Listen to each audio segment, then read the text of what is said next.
Bharat is my home, written by Dr. Zakir Hussain.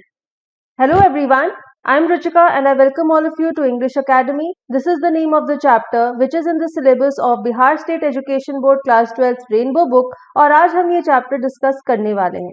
Chapter शुरू करने से पहले थोड़ा सा ब्रीफ इंट्रोडक्शन देख लेते हैं. जाकिर हुसैन कौन थे? ये भारत के इंडिया के थर्ड प्रेसिडेंट थे and he was the president from May 1967 till May 1969. तो डॉक्टर जाकिर हुसैन भारत के तीसरे राष्ट्रपति और उन्होंने ही ये चैप्टर लिखा है Bharat is my home. Bharat that is the Hindi word for India. हम अपने देश को हिंदी में भारत कहते हैं, तो वो यहाँ पर कह रहे हैं कि भारत उनका घर है. तो यहाँ पर हमें बताया जा रहा है that Bharat is my home is an extract from the speech he gave in 1967 after taking the oath as president. In his first speech as the President of India, Dr. Zakir Hussain pledges himself to the service of the totality of India's culture. Speech means भाषण, oath means कसम लेना and pledge also means कसम लेना. तो जब doctor Zakir Hussain Bharat के राष्ट्रपति बने थे 1967 में, तो उन्होंने एक स्पीच दी थी और ये जो हमारा चैप्टर है भारत इज माय होम, ये भी उनकी स्पीच का ही एक एक्सट्रैक्ट है, यानी कि हिस्सा है. तो यहाँ पर इस स्पीच में उन्होंने ये कसम खाई थी कि इंडिया का जो कल्चर है उसे एक मानना. टोटैलिटी मीन्स वननेस, मीन्स हमने उसे डिवाइड नहीं करना, उसे एक होल मानना है. तो उन्होंने अपनी सारी सर्विसेज इस एम के लिए डेडिकेट कर दी थी जिस दिन उन्हें भारत का राष्ट्रपति अपॉइंट किया गया था. तो चैप्टर कैसे शुरू होता है? सबसे पहले डॉक्टर जाकिर हुसैन कहते हैं, I must confess that I am overwhelmed by the trust my people have placed in me by electing me to the highest office in the land. Confess means आप किसी भी बात को एक्सेप्ट कर रहे हैं, उसे अपना रहे हैं, चाहे वो गलत या सही हो. ओवरवेल्म्ड मीन्स बहुत ज्यादा. टू मच ऑफ इमोशन, जब आपके अंदर कोई भी फीलिंग बहुत ज्यादा बढ़ जाती है, चाहे खुशी की, दुख की, स्ट्रेस की, तो आप ओवरवेल्म हो जाते हैं. ट्रस्ट मीन्स किसी में विश्वास रखना. And highest office in the land here means the position of the president of India.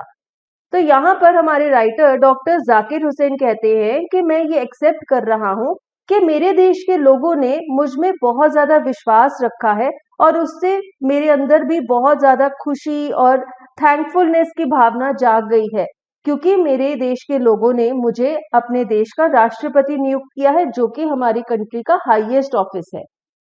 फिर वो कहते हैं, doctor Radhakrishnan brought to the presidency a mental equipment, a degree of erudition and wealth of experience rarely to be found anywhere.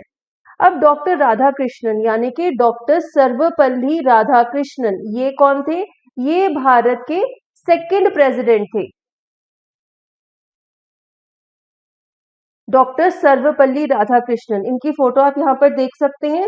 Now he was the president of India from 1962 to 1967 और इनके बाद doctor Zakir Hussain हमारे देश के राष्ट्रपति बने थे. और डॉक्टर सर्वपल्ली राधाकृष्णन की ही बर्थ डे को, दैट इज 5 सितंबर को, हम हर साल टीचर्स डे मनाते हैं, क्योंकि एक बहुत ही इंपॉर्टेंट, बहुत ही महान टीचर थे. तो यहाँ पर डॉक्टर जाकिर हुसैन कह रहे हैं कि जब डॉक्टर राधाकृष्णन प्रेसिडेंट बने थे तो वो अपने साथ क्या लाए, उन्होंने क्या कंट्रीब्यूशन दी? Mental equipment, degree of erudition. Erudition means great knowledge और लर्निंग, जैसे कि वो एक टीचर थे तो उन्होंने क्या धरोहर दी हमारे देश को? बहुत ज्यादा वास्ट नॉलेज दी, लर्निंग दी. और वेल्थ ऑफ एक्सपीरियंस दिया, वो बहुत एक्सपीरियंस थे तो उन्होंने अपना एक्सपीरियंस यूज किया देश के शासन में. तो कहते हैं कि ये सब जो चीजें हैं ये बहुत ही कम हमें कहीं और पर मिलेंगी. तो यहाँ पर डॉक्टर जाकिर हुसैन डॉक्टर राधाकृष्णन की प्रेज कर रहे हैं, उनकी तारीफ कर रहे हैं. During a lifetime devoted to the pursuit of knowledge and truth, he has done more than probably any other man to bring out and explain Indian philosophical thought and the oneness of all true spiritual values. तो further यहाँ पर जाकिर हुसैन जी राधा कृष्णन जी की praise ही कर रहे हैं. तो कहते हैं कि राधा कृष्णन जी की पूरी जिंदगी डिवोटेड थी, यानी कि उन्होंने अपनी पूरी जिंदगी किसी एक पर्टिकुलर कॉज के लिए डिवोट कर दी थी, उस कॉज के लिए लगा दी थी. और वो क्या थी? नॉलेज एंड ट्रूथ की परस्यूट, परस्यूट मीन्स किसी चीज का पीछा करना। तो डॉक्टर सर्वपल्ली राधाकृष्णन ने पूरी जिंदगी नॉलेज और सच्चाई, ज्ञान और सच्चाई को ढूंढने में, उसे हासिल करने में लगा दी थी। और वो कहते हैं कि और कोई भी व्यक्ति ऐसा नहीं होगा जिसने के इंडियन फिलोसॉफिकल थॉट को इतना ज्यादा कुछ दिया हो। मीन्स डॉक्टर राधाकृष्णन के बहुत ज्यादा ऐसे थॉट्स दिए हमारे इंडियन फिलॉसफी को, उसे इतना ज्यादा और डेवलप किया, ऐसा किसी और ने नहीं किया होगा। And the oneness of all true spiritual values, और साथ ही साथ राधा कृष्णन जी ने हमें ये भी बताया कि जितनी भी स्पिरिचुअल वैल्यूज हैं, जितनी भी अलग अलग रिलीजन्स हैं, वो सब एक हैं। तो ये जो फीलिंग है हमारे इंडियंस में किसने डाली? डॉक्टर सर्वपल्ली राधाकृष्णन ने। He has never lost his faith in the essential humanity of man, and he himself has never ceased to champion the right of all men to live in dignity and with justice.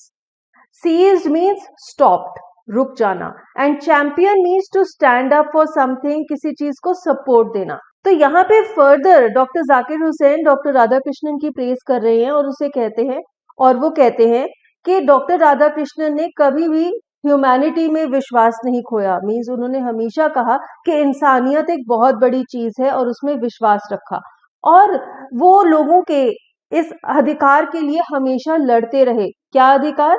कि हर इंसान की एक हक है dignity से जीने का, इज्जत से जीने का, और जस्टिस, न्याय पाने का। तो ये जो दो वैल्यूज हैं, इज्जत, डिग्निटी एंड जस्टिस यानी कि न्याय, ये दोनों चीजें हर इंसान को मिलनी चाहिए, और ये चीज डॉक्टर राधाकृष्णन ने हमेशा कही। फिर वो कहते हैं, I can only assure you that I enter this office in a spirit of prayerful humility and total dedication. I have just taken the oath of loyalty to the Constitution of India. Humility means humbleness और modesty, जिसे हम down to earth भी कहते हैं। तो यहाँ पर doctor Zakir Hussain कहते हैं कि मैं आपसे वादा कर सकता हूँ, एश्योर मीन्स वादा करना, मैं आपसे वादा करता हूँ कि जब मैं ये ऑफिस में घुस रहा हूँ, जब मैं राष्ट्रपति का पद ले रहा हूँ, तो मैं एब्सोल्युटली हम्बल रहूंगा, मैं बिल्कुल निष्पक्ष होकर काम करूंगा और पूरी डेडिकेशन के साथ काम करूंगा। और मैं जब काम करूंगा तो मैं ये नहीं सोचूंगा कि मैं क्या हूँ। ह्यूमिलिटी मीन्स आप लोगों के सामने बिल्कुल नॉर्मल वे में बिहेव करते हैं, आप ऐसा नहीं सोचते कि भाई मैं राष्ट्रपति हूं तो मैं कोई बहुत बड़ी चीज हूं। I have just taken the oath of loyalty to the Constitution of India. Loyalty means आप किसी के साथ धोखा नहीं करेंगे। तो कहते हैं कि मैंने अभी अभी कसम खाई है कि भारत की जो कॉन्स्टिट्यूशन है, वो जो किताब है जिसमें ये लिखा गया है कि भारत जो देश है वो कैसे चलाया जाएगा, मैं उसके साथ बिल्कुल लॉयल रहूंगा, उसके साथ धोखा नहीं करूंगा। It is the constitution of a comparatively new state which its free citizens have for the first time in history given to themselves. तो अब यहाँ पर वो कह रहे हैं कि भारत के जितने भी नागरिक हैं वो अभी अभी आजाद हुए हैं, और उन्होंने अपनी हिस्ट्री में यानी कि इतिहास में पहली बार अपने आप को एक कॉन्स्टिट्यूशन दी है जो कि उन्होंने खुद ही बनाई है। It is the young state of an ancient people who through the long millennia and through cooperation of diverse ethnic elements have striven to realize timeless absolute values in their own peculiar way. I pledge myself to the service of those values. Ethnic means racial और cultural means ऐसी चीजें जो कि आपकी अलग अलग races में देखी जाती हैं, अलग अलग कम्युनिटीज में देखी जाती हैं, अलग अलग कल्चर्स में देखी जाती हैं। प्लेज मीन्स कसम लेना, स्वेयर ऑन ओथ यानी कि कसम लेना, ठीक है। पिक्यूलियर मीन्स स्ट्रेंज, अलग, अपना ही एक अलग तरीका। तो यहाँ पे वो कह रहे कि हमारा देश तो नया है, ये जो स्टेट है भारत है, ये एक नया देश है, अभी अभी इसे आजादी मिली है, नई नई हमारी कॉन्स्टिट्यूशन बनी है, लेकिन यहाँ के लोग एंशियंट है। एंशियंट मीन्स पुरानी है। वैसे तो हमारी जो सभ्यता है, भारतीय सभ्यता, वो बहुत पुरानी है। तो वो क्या कह रहे हैं कि लोग बहुत पुराने हैं, लेकिन ये जो देश बना है ये नया है, यहाँ की जो कॉन्स्टिट्यूशन है वो भी नई है। Who through the long millennia and through cooperation of diverse ethnic elements have striven to realize timeless absolute values in their own peculiar way. तो यहाँ पे वो क्या कह रहे हैं कि मिलेनिया क्या होता है? A period of 100 years। तो पिछले 100 साल यानी कि वो 100 साल जिसमें कि भारत अंग्रेजों का गुलाम रहा था, तो उन 100 सालों में भारत के लोगों ने आपस में बहुत ज्यादा कोऑपरेशन दिखाई। और जबकि हम सब लोग बहुत ही अलग अलग रेसेस और अलग अलग कल्चर्स से आए, लेकिन फिर भी हमने एकजुट होकर एक कॉमन कॉज के लिए लड़ाई की, वो थी भारत की आजादी की। तो वो क्या कह रहे हैं कि हमारे लोगों ने इतने 100 सालों के पीरियड में भी एक बहुत ही अलग सा तरीका अपनाया और दिखाया, और एक हमारा अपना ही अलग तरीका था जिस तरीके को अपनाकर हमने अपने देश को आजाद कराया। और वो कहते हैं कि मैं कसम खाता हूं कि मैं भी इन्हीं वैल्यूज, यही जो मॉरल वैल्यूज हैं, यही जो एथनिक एलिमेंट्स हैं जिन्होंने हमें अलग अलग वैल्यूज दी हैं, मैं भी उनको ही सर्विस करूंगा, उन्हें बढ़ाने में अपना योगदान दूंगा। For though some concrete realization of a value may become inadequate with the change of circumstances, the value remains eternally valid and presses for newer and fresher realization। तो यहाँ पे वो कह रहे हैं कि कोई भी वैल्यू यानी कि कोई भी मॉरल है, जैसे कि ईमानदारी हो गई, सच्चाई हो गई, मेहनत हो गई, तो ऐसे जो कोई भी वैल्यू होती है, कॉन्क्रीट रियलाइजेशन मीन्स उसे सच में, उसे डेप्थ में रियलाइज करना, उसे अपनाना। तो वो क्या कह रहे हैं कि कोई भी वैल्यू है जो, उसे अपनाने कभी भी कम हो सकता है कि हम और ज्यादा हमें एफर्ट करना चाहिए, जितना एफर्ट हम कर रहे हैं उस वैल्यू के लिए वो कम है। तो कहते हैं कि जब भी हमारे हालात बदलते हैं, कोई नई मुसीबत हमारे सामने आ जाती है, तो इस जो वैल्यू है, ये जो क्वालिटी है, इसे पूरी तरह से एक्सरसाइज करने के लिए हमें और ज्यादा एफर्ट करना पड़ सकता है। लेकिन ये जो वैल्यू है ये हमेशा वैलिड रहती है, यानी कि ये वैल्यू हमेशा सच्ची रहती है। ऐसा नहीं होता कि हम कहें कि मेहनत करना जरूरी ही नहीं है, लेकिन मेहनत करने का तरीका, मेहनत का डेफिनेशन चेंज हो सकता है depending on the change in the circumstances. आपके हालात जब बदलते हैं तो वही वैल्यू की परसेप्शन चेंज हो सकती है, लेकिन इसका मतलब ये नहीं है कि वो वैल्यू कभी वैलिड ही नहीं रहती। वो वैल्यू हमेशा वैलिड रहती है, सिर्फ जरूरत होती है न्यू एंड फ्रेश रियलाइजेशन की। मीन्स जैसे जैसे आपके हालात बदलते रहते हैं, वैसे वैसे आपका तौर तरीका भी बदलता रहना चाहिए, और आपके काम करने का जो नजरिया है, उस वैल्यू को देखने का नजरिया, वो टाइम के साथ बदलते रहना चाहिए। The past is not dead and static, it is alive and dynamic and is involved in determining the quality of our present and the prospects of our future। तो यहाँ पे वो हमारे पास्ट, प्रेजेंट और फ्यूचर के बारे में हमें गाइड कर रहे हैं। वो कहते हैं कि जो हमारा पास्ट है, यानी कि जो बीता हुआ कल है, ऐसा नहीं है कि वो मर गया है, स्टैटिक है। Static means something which remains the same, which does not change, and dynamic means something which keeps on changing. वो कहते हैं कि हमारा पास्ट भी अलाइव है, जिंदा है, और वो हरदम बदल रहा है। And it is involved in determining the quality of our present and the prospects of our future. Prospects means chances. तो यहाँ पे डॉक्टर जाकिर हुसैन क्या कह रहे हैं कि ऐसा मत सोचो कि जो कल बीत गया, बीता हुआ कल है, वो अब खत्म हो गया, वो बिल्कुल चेंज नहीं होगा। वो कहते हैं कि वो भी जिंदा है, वो भी चेंज होता रहता है। और कैसे जिंदा है, कैसे चेंज होता रहता है? क्योंकि ये जो हमारा बीता हुआ कल है, ये बताता है कि हमारा आज कैसा होगा, और यही डिटरमिन करता है कि हमारे आने वाला कल, हमारा फ्यूचर कैसा होगा। तो हमें कभी भी ये नहीं सोचना चाहिए कि हमारा बीता हुआ कल खत्म हो गया है, उसकी परछाई हमारे प्रेजेंट और फ्यूचर पर पड़ती रहती है। The process of its constant renewal is indeed the process of growth of national culture and national character। तो यहाँ पे वो इस फिलॉसफी को नेशन पर अप्लाई कर रहे हैं, हम इसे अपने पर्सनल पर भी अप्लाई कर सकते हैं।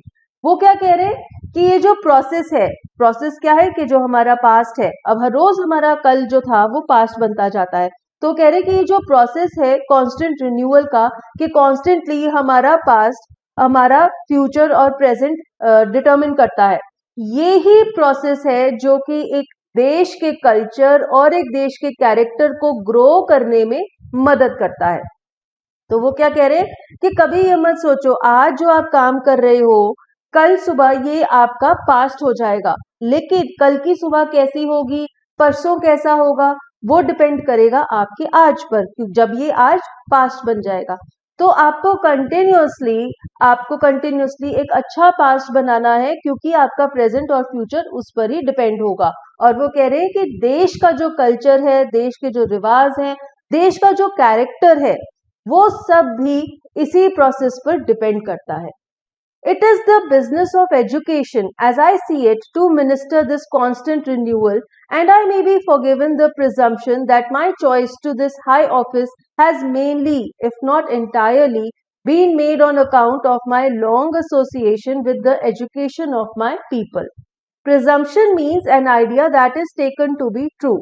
Means आपने एक आइडिया है, एक विचार है, लेकिन आपने सोच लिया कि वो विचार सच है। तो यहाँ पर डॉक्टर जाकिर हुसैन बहुत ही इंपॉर्टेंट चीज हमें बता रहे हैं।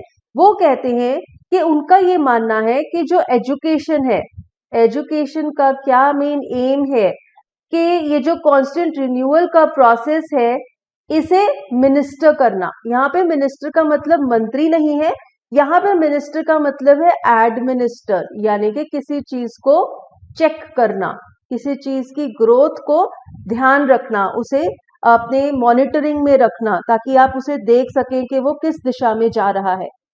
तो यहाँ पर डॉक्टर जाकिर हुसैन बहुत ही इंपॉर्टेंट बात कहते हैं। वो कह रहे हैं कि ये जो कांस्टेंट रिन्यूअल का प्रोसेस है, कि हमारा पास्ट हमारे प्रेजेंट और फ्यूचर को डिटरमिन करता है, ये जो प्रोसेस है, ये क्या चीज बनाती है या क्या ऐसी चीज है जो इस प्रोसेस को अच्छा बना सकती है, वो है हमारी एजुकेशन। एजुकेशन का ये एम है कि वो ध्यान रखे कि ये जो कांस्टेंट रिन्यूअल है, ये ठीक तरह से चलता रहे। और फिर वो कहते हैं कि मेरा ये मानना है शायद, और फिर वो कहते हैं कि मुझे इस चीज के लिए माफ भी कर दो अगर आपको लगे कि उनका मानना सही नहीं है। उनका क्या मानना है? वो ये कह रहे हैं कि मुझे अगर आज इस हाई ऑफिस पर बिठाया गया है, अगर आज मुझे भारत का राष्ट्रपति बनाया गया है, तो उसका श्रेय किस चीज को जाता है? My long association with the education of people. तो कहते हैं कि मैंने बहुत सारे साल बिताए लोगों की एजुकेशन में, एजुकेशन फील्ड में उन्होंने बहुत काम किया, उसकी ही वजह से, कहते हैं अगर पूरी तरह से नहीं तो कुछ हिस्सा योगदान इस बात का भी है, जो कि उन्होंने एजुकेशन फील्ड में इतना काम किया, उसी वजह से आज वो इस पोजीशन पर पहुंचे हैं, क्योंकि वो कहते हैं कि एजुकेशन बहुत इंपॉर्टेंट है। एक देश के कल्चर और कैरेक्टर को बनाने में एजुकेशन का बहुत बड़ा योगदान है। I maintain that education is a prime instrument of national purpose and that quality of education is inescapably involved in the quality of the nation. तो यहाँ पे फर्दर वो इसी बात को और ज्यादा एम्फसाइज कर रहे हैं।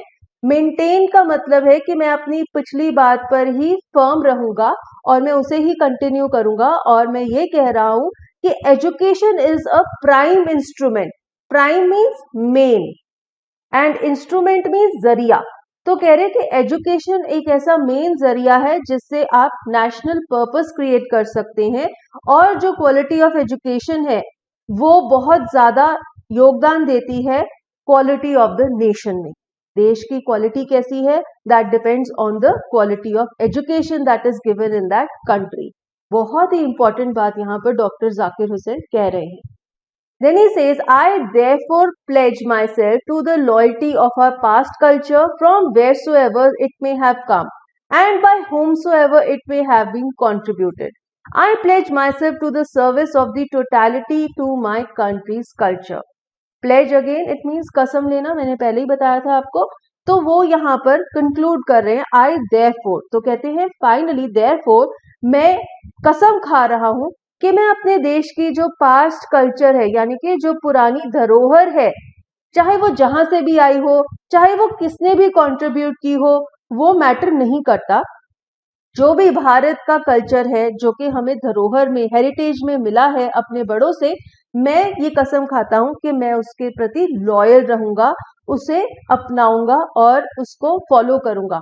और फिर वो कहते हैं I pledge myself to the service of the totality to my country's culture. जैसे कि उन्होंने इनिशियली स्टार्टिंग में भी कहा था कि मैं अपने देश के सारे कल्चर को एक मानूंगा, टोटली, उसे किसी भी अलग अलग एंगल से नहीं देखूंगा, उसमें कोई भेदभाव नहीं करूंगा, पूरे देश भारत के कल्चर को एक मानकर उसकी तरफ मैं कसम खाता हूं कि मैं उसकी तरफ सर्विस करूंगा, योगदान दूंगा। I pledge my loyalty to my country irrespective of religion और language। जैसा कि मैंने आपको अभी कहा था, मैं किसी भी बेसिस पर भेदभाव नहीं करूंगा, मैं अपने देश के प्रति लॉयल रहूंगा। मैं ये नहीं कहूंगा कि मैं इस रिलीजन के लिए लॉयल हूं या इस भाषा के लिए लॉयल हूं, उससे क्या होगा, मैं अपने देश को विभाजित कर दूंगा। लेकिन जैसे कि कॉन्स्टिट्यूशन में हमने कहा है, India is a secular country, तो यहाँ पर भी डॉक्टर जाकिर हुसैन कह रहे हैं कि वो भी यही कसम खा रहे हैं कि वो पूरे भारत देश को एक मानकर उसके प्रति लॉयल रहेंगे। I pledge myself to the work for its strength and progress and for the welfare of its people without distinction of caste, colour, creed. The whole of Bharat is my home and its people are my family. तो यहाँ पर फिर से doctor Zakir Hussain ने बहुत बड़ी बात कही। वो कहते हैं कि मैं ये कसम खाता हूं कि मैं भारत की स्ट्रेंथ बढ़ाने के लिए, भारत की तरक्की करने के लिए, लोगों के वेलफेयर या लोगों की भलाई के लिए काम करूंगा और मैं किसी भी बेसिस पर भेदभाव नहीं करूंगा। फिर वो कहते हैं कि पूरा भारत देश मेरा घर है और सारे भारतवासी मेरा परिवार है। मैं किसी भी बेसिस पर, कास्ट, क्रीड, कलर, किसी भी बेसिस पर किसी भी तरह का भेदभाव नहीं करूंगा। The people have chosen to make me the head of this family for a certain time. It shall be my earnest endeavor to seek to make this home strong and beautiful, a worthy home for a great people engaged in the fascinating task of building up a just and prosperous and graceful life. Endeavor means attempt, कोशिश करना। यहाँ पे वो कह रहे हैं कि भारत के लोगों ने मुझे भारत के परिवार का हेड अपॉइंट किया है, राष्ट्रपति अपॉइंट किया है कुछ समय के लिए, और मैं सबसे ज्यादा कोशिश क्या करूंगा कि मैं भारत को एक स्ट्रॉन्ग, एक मजबूत और सुंदर देश बनाऊं, एक ऐसा देश जिसके लोग बहुत महान हैं और जो बहुत अच्छे अच्छे काम करेंगे, इस देश को एक न्याय देने वाला देश और एक प्रॉस्परस देश और एक अच्छी जिंदगी बनाने के लिए। तो लोगों को भी मैं यही गाइड करूंगा कि वो अपनी जिंदगी भी अच्छी करें और उसके साथ साथ देश को भी तरक्की करवाएं। The family is big and is constantly growing at a rather inconveniently fast pace. We shall each one of us have to participate unsparingly in building its new life, each in his own way. Unsparingly means without any mercy, means आपने किसी को भी किसी भी basis पर छूट नहीं देनी। तो यहाँ पे उनका एक कंसर्न शो हो रहा है कि हमारी जो जनसंख्या है वो बहुत तेजी से बढ़ रही है। वो कहते हैं कि भारत का परिवार पहले ही बड़ा है और बहुत तेजी से बढ़ता जा रहा है, और इसलिए वो कह रहे हैं कि हम सबको पार्टिसिपेट करना होगा in building its new life, each in his own way. हर व्यक्ति अपने ही तरीके से काम करेगा, लेकिन किस लिए काम करेगा?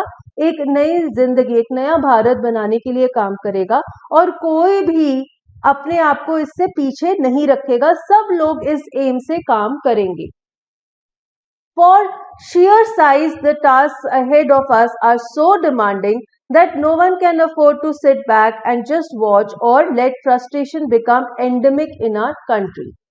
तो यहाँ पे वो कह रहे हैं कि हमारे देश का जो साइज है, हमारे देश की जो पॉपुलेशन है, वो इतनी बड़ी है कि उसकी ही वजह से हमें बहुत ज्यादा काम करना होगा। हर इंसान को, कोई भी ऐसा नहीं है कि वो आराम से बैठ जाए और दूसरे लोगों को काम करता देखे, ऐसा हम अफोर्ड नहीं कर सकते।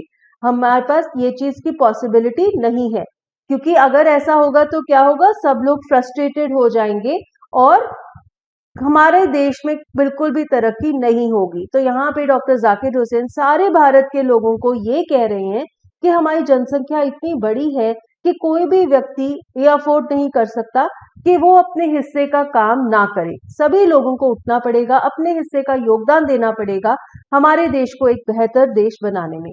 The situation demands us work, work and more work, silent and sincere work, solid and steady reconstruction of the whole material and cultural life of our people.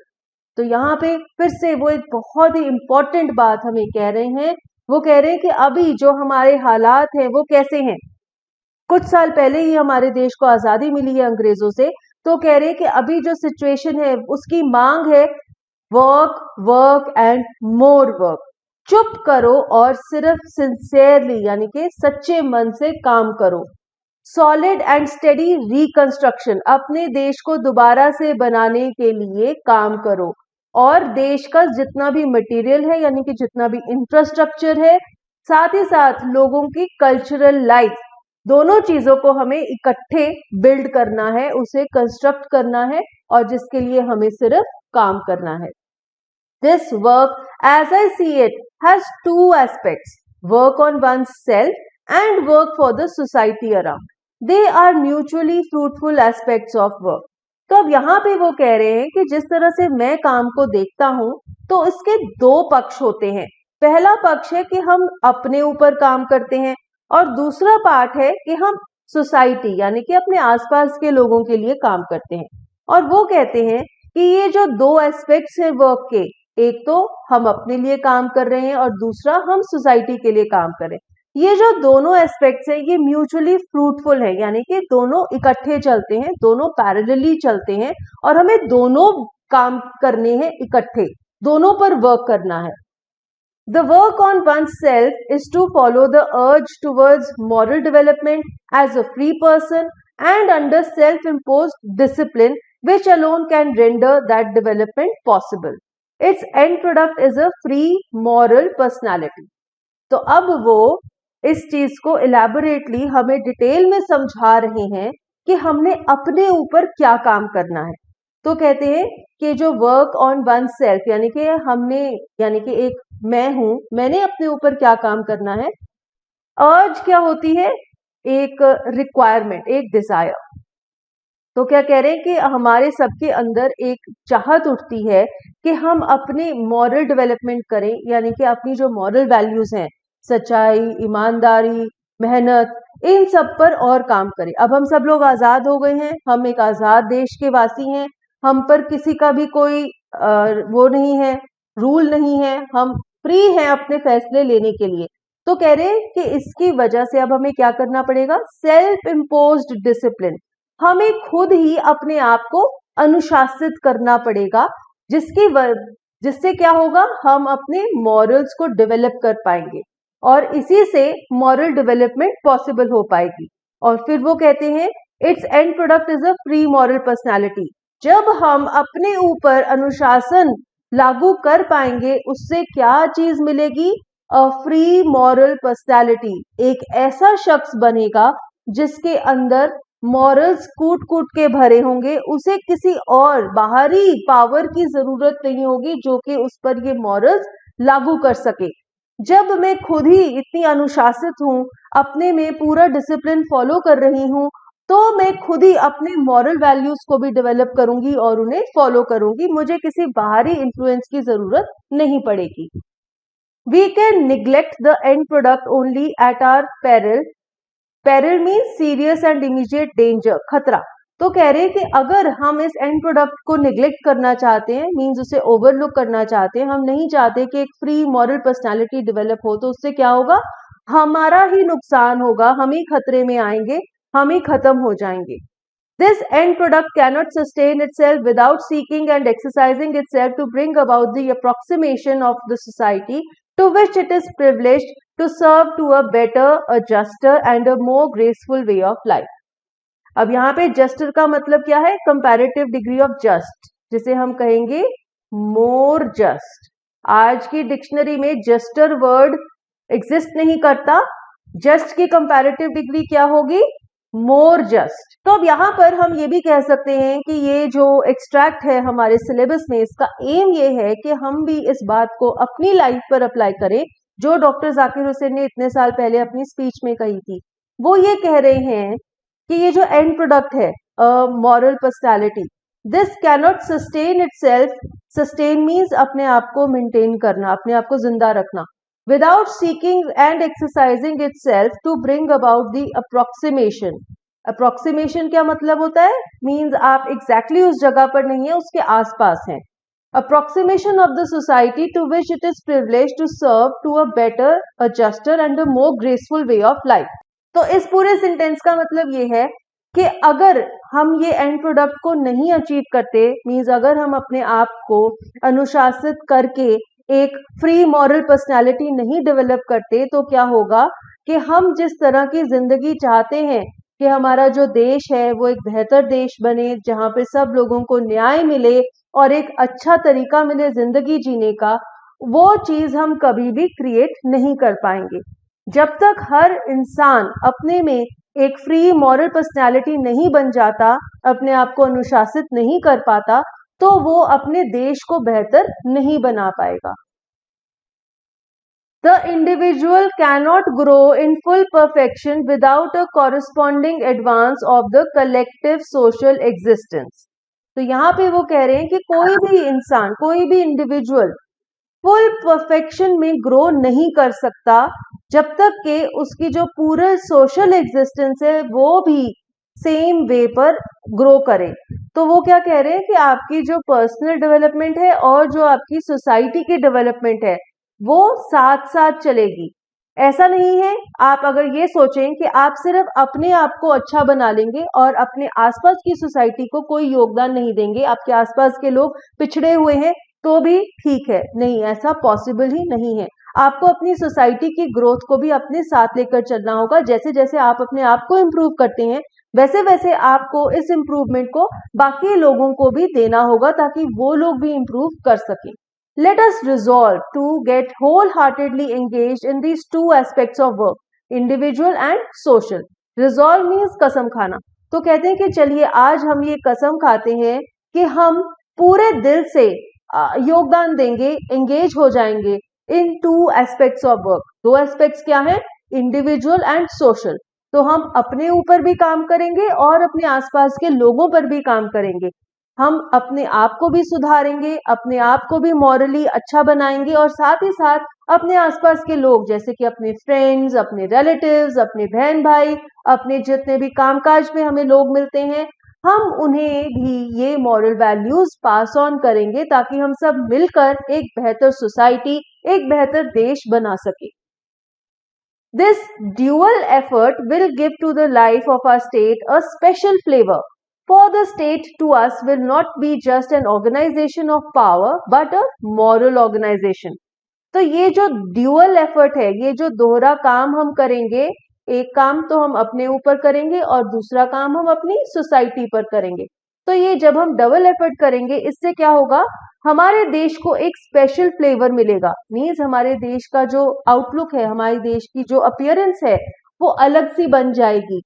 क्योंकि ये जो कंट्री है, जब हम ऐसा करेंगे, हम ड्यूअल एफर्ट करेंगे तो उससे क्या होगा, हमारी कंट्री सिर्फ एक पावरफुल ऑर्गेनाइजेशन नहीं रहेगी, वो एक मॉरल ऑर्गेनाइजेशन बन जाएगी।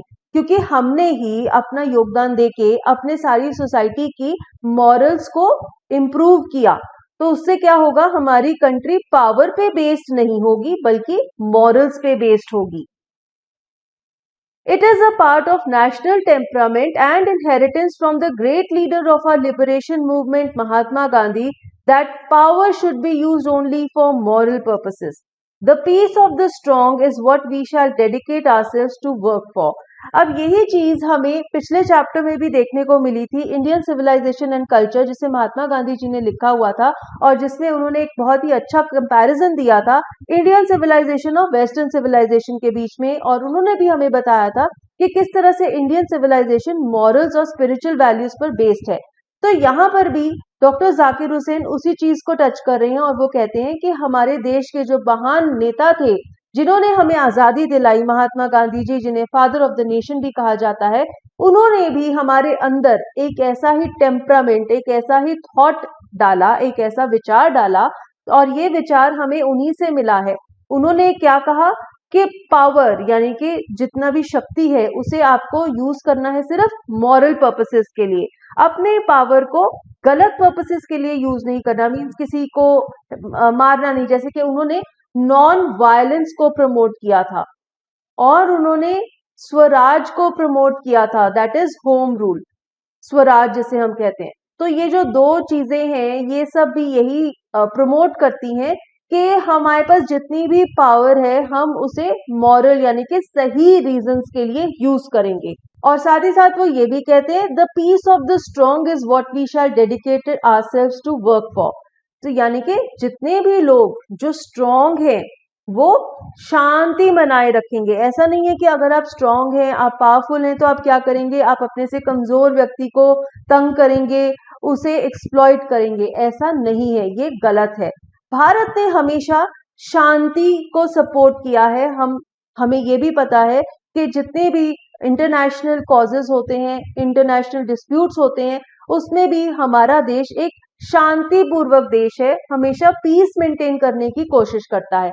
और यहाँ पर हमारे जो पुराने लीडर्स हैं वो भी अपनी स्पीच में यही कह रहे हैं कि स्ट्रॉन्ग व्यक्ति का एम क्या होना चाहिए, पीस मेंटेन करने का।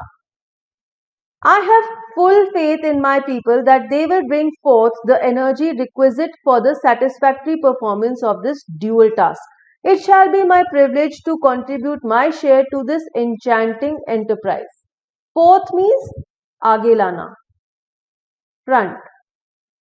Requisite means required, कोई चीज जो कि जरूरी है।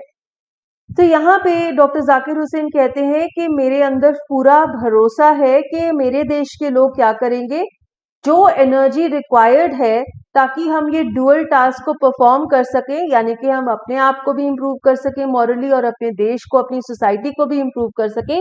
इस काम के लिए मेरे देश के लोग पूरी जो एनर्जी रिक्वायर्ड है वो लगाएंगे, पूरी मेहनत करेंगे। और साथ ही साथ वो कहते हैं कि मैं भी अपने हिस्से का काम करूंगा, अपने हिस्से का योगदान दूंगा इस इंचैंटिंग एंटरप्राइज के लिए। इंचैंटिंग मीन्स कोई चीज जो दिखने में बहुत अच्छी लगती है। तो कह रहे हैं कि ये जो अच्छा कार्य है जो हम करना चाहते हैं, इसके लिए मैं भी अपना योगदान दूंगा। इसके साथ ही हमारा बहुत ही अच्छा chapter Bharat is my home खत्म हो जाता है। यहाँ पे हमने डॉक्टर जाकिर हुसैन की प्रेसिडेंट वाली स्पीच का कुछ हिस्सा पढ़ा, उसे समझा और उससे इंस्पायर भी हुए। हमें भी ये पता लगा कि किस तरह से ये महान लोगों ने अपना जीवन जिया ताकि हमें आज इस तरह का सुंदर देश उन्होंने प्रदान किया। सो आई होप आपको भी वीडियो अच्छी लगी। कमेंट्स में हमारे साथ अपना फीडबैक जरूर शेयर करें। If you have any queries, you can give those also in the comments. And till we meet next, this is Ruchika signing off. Take care. Goodbye.